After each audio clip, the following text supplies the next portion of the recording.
Our 20 Towns in 20 Days today is in Bloomfield, beautiful Bloomfield, and each and every day we are speaking with organizations and charities working to help families in each of these communities. And this afternoon, we're joined by Stephen Caraba, the president of the Angelo S. Caraba MD Foundation. Stephen, thank you so much for joining us today.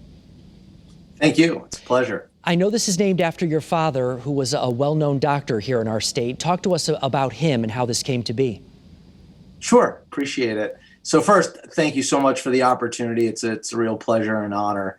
So as you mentioned, our father, I'm the youngest of five. He was an OBGYN in Hartford, and he was a selfless man. And we're just trying to do what we can to carry on his legacy.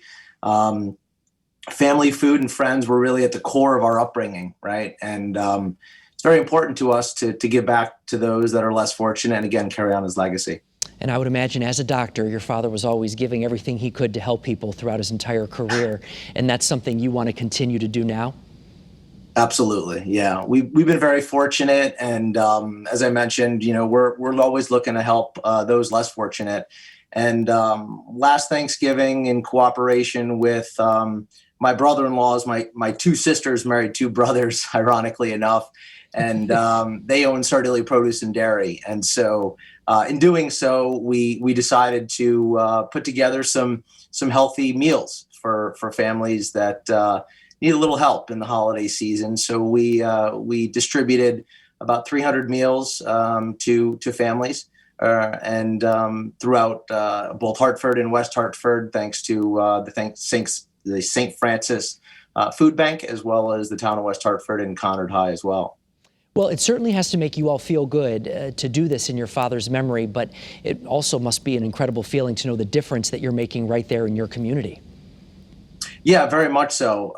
It's very touching. My sister Kathy has been a social worker for quite a while, and she touches the community a lot. And we're blessed, and as I mentioned, just want to do our small part, and we're not doing it alone. We definitely have had some support and generosity through great family and friends, and we look forward to doing it for many years to come.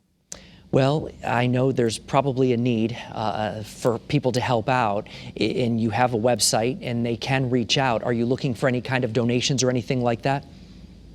If they wish, we're not soliciting per se, but obviously anything is helpful for us to continue to help. So feel free to visit the website, angelocaraba.com. We'd appreciate it, but definitely not soliciting at this point. Well, we don't have a lot of time left, but I'm sure everywhere you go, you probably hear stories from people about what your father, what your father did for them over the years, right? Former patients and things like that. Very much so, and you touched on it as well. My grandfather as well. So between my father and grandfather, within the Hartford community, it's estimated they've delivered well over 10,000 babies. Oh my gosh, that's a whole city. We always are hearing crazy stories about both of them, and it's an honor to be byproducts of them and continue their both of their legacies of selflessness. Well, incredible work you're doing. Stephen Caraba, thank you so much for joining us this afternoon. Keep up the good work. We will post links with more information for everybody as well on the Channel 3 app. Thank you very much. Appreciate it. Take care.